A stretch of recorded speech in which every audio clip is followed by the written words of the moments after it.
Good morning, happy weekend. Hope you're having a very wonderful slow morning like I am, with your cup of ginger tea and slow morning, just enjoying it. We're gonna jump into the video.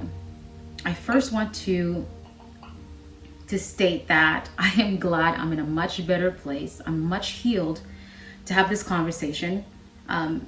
It is an uncomfortable conversation to have because I remember first addressing it with someone, a musician of mine who wasn't, my skin tone, and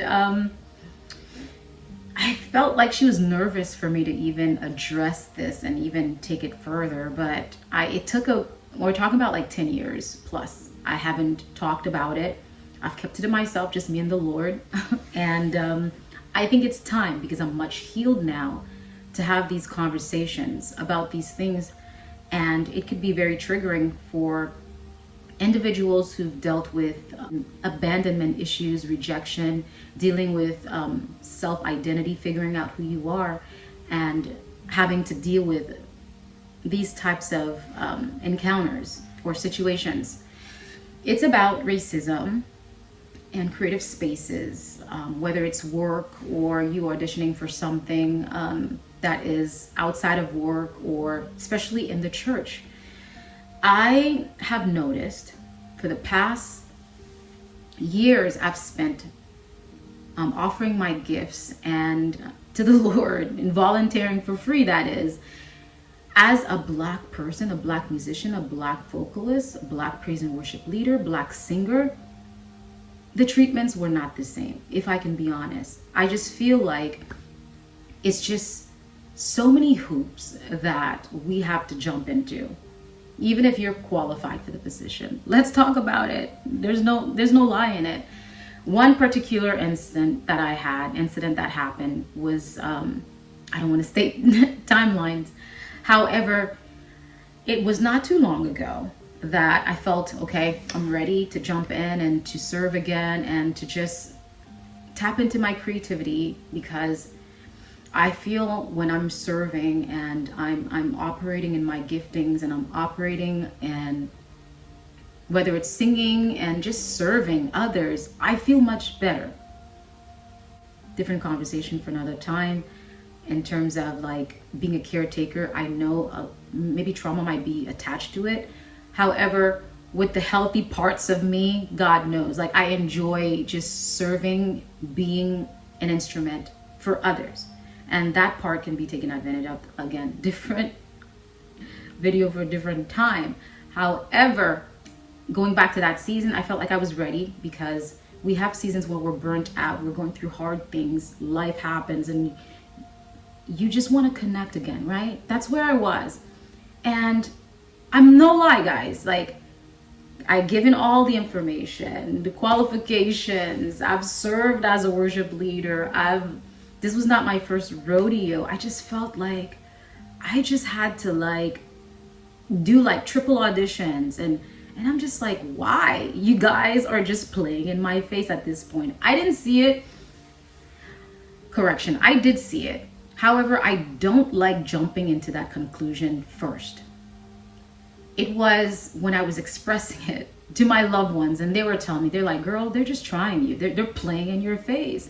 And I had to sit with this, and I came to the realization, I'm like, you know what? I'm like, Lord, why is it so hard to serve you with the gift things? They're like, hey, if you're a musician, you're a singer, sign up. And you do sign up, and you're not either called upon, I don't know, probably maybe because of your aesthetic, certain aesthetic that churches are looking for. You may not have it, and they might pass you over for it. For those who have never been called, because I've heard it. This is not with me, guys.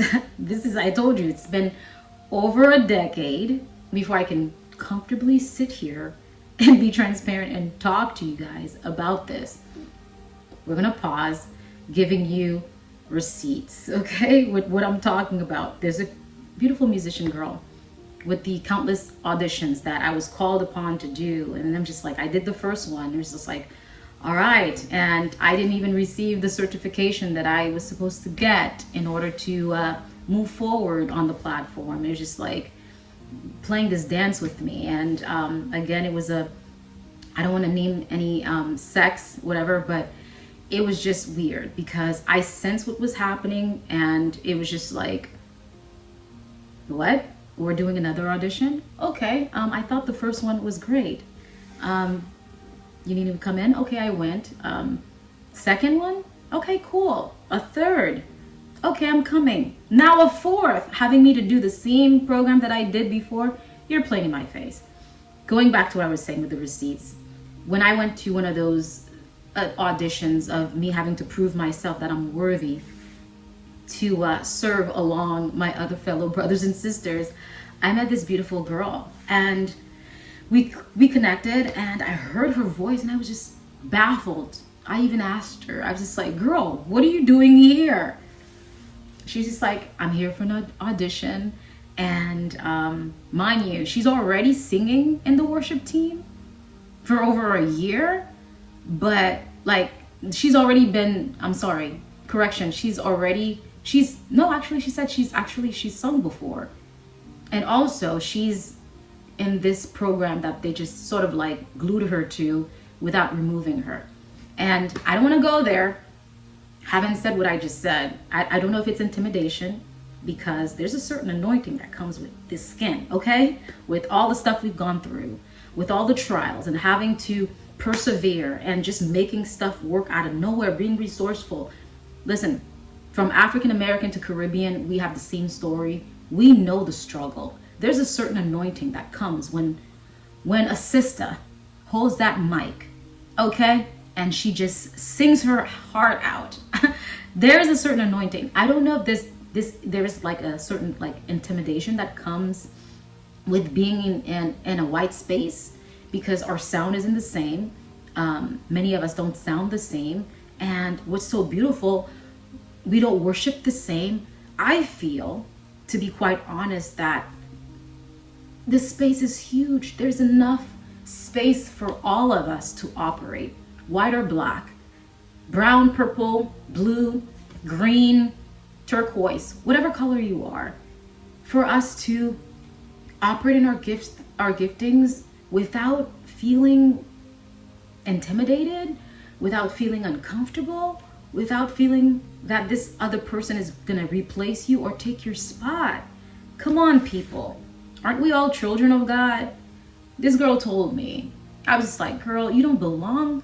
Not like she don't belong here. I was just saying, like, I don't see what the issue is. I was like, girl, I'm a little rusty. I haven't been serving or singing, or I just started picking this whole singing again because I had enough, and my own past experiences again prior to not being seen from the church, and you're going through certain things, and it's just like, they say they're there, but can I be honest? Like, I feel like the most, again, painful experiences that has happened to me were from church folks. You can ask other people, their traumas. That is why many people are not going back. They're like, people are racist, people are prejudiced, they're disrespectful, or they put you in like this different cliques. They have their cliques and all that stuff. There's no community. You feel alone, and they're like, sure, especially for the mega churches. They're like, okay, well, it's big. Join a group, a live group, blah, blah, blah, yada, yada. But even in the freaking live groups, you experience that. Something's the matter here.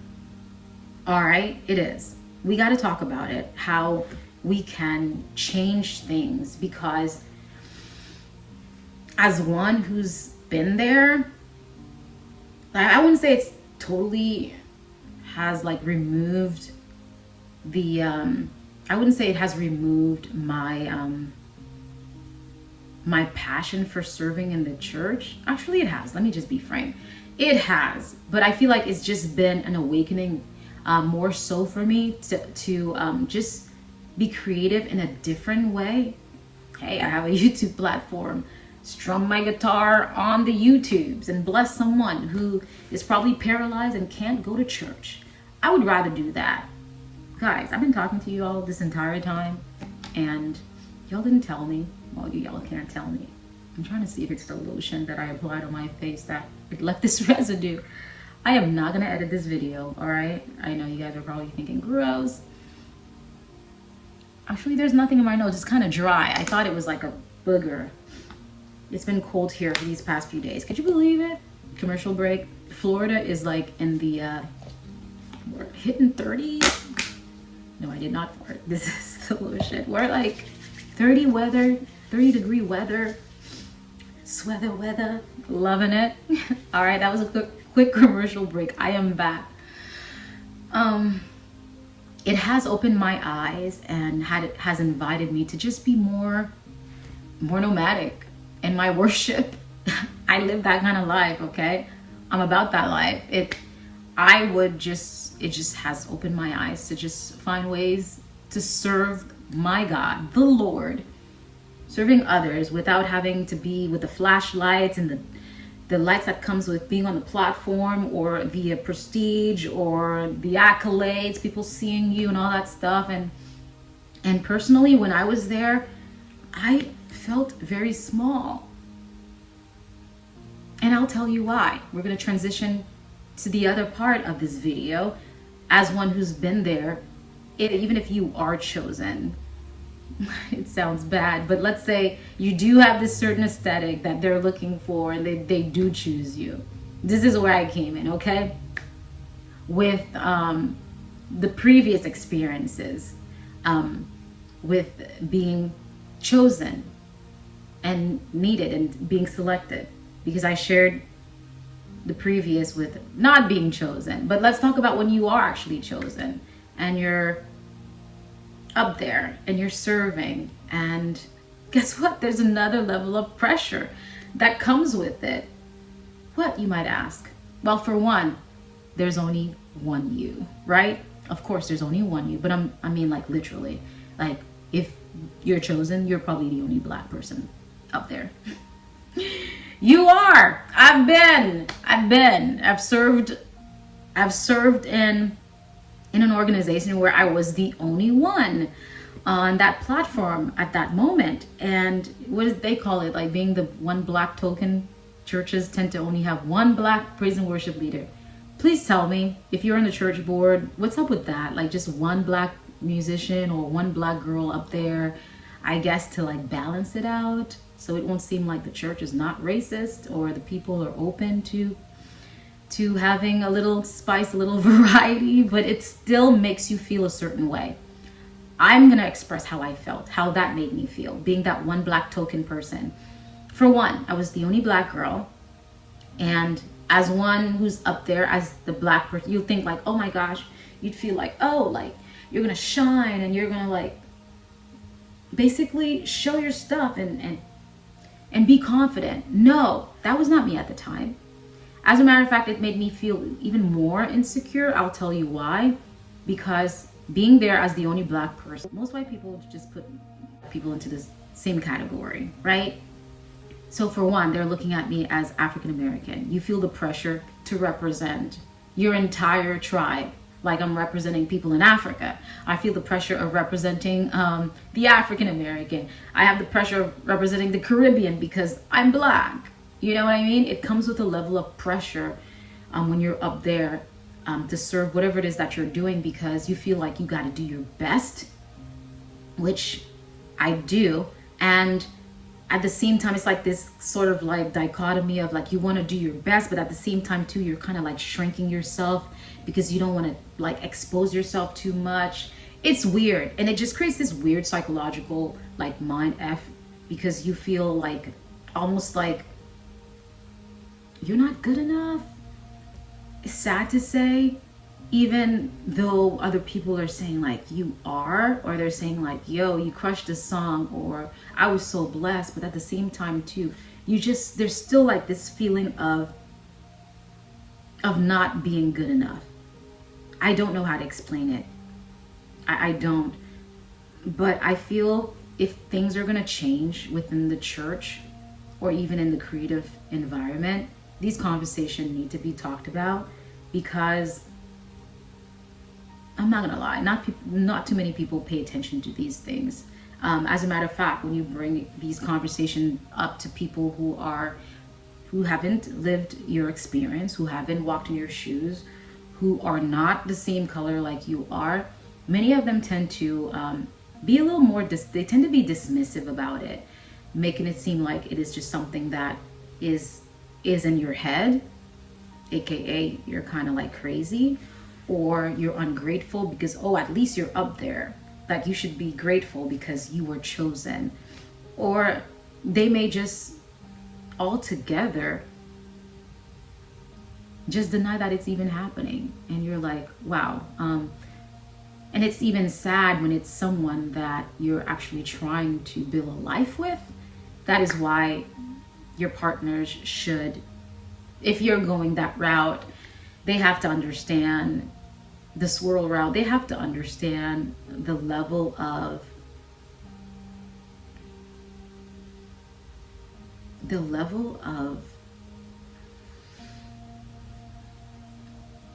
they should understand the level of attack, indirect attack that comes, the level of passive aggressiveness that happens through everyday interaction to even the creative spaces. Girls are competitive, musicians are competitive, women are competitive, no matter what environment you're in.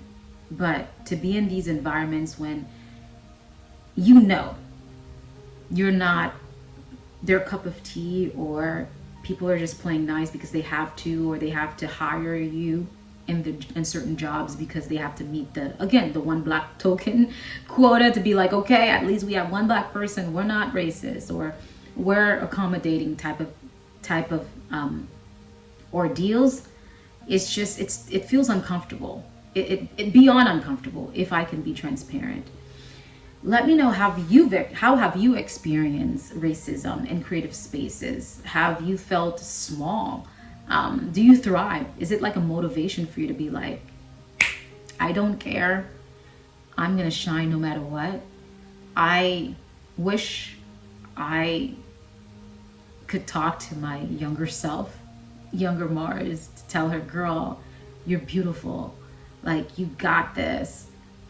Even though you are the only black little token up there, just shine as that little black token, and don't let anything or anyone make you feel small. Allow them to make you feel small, and to push past the insecurities, to just push past the doubts, to push past the fears, to just push past those things.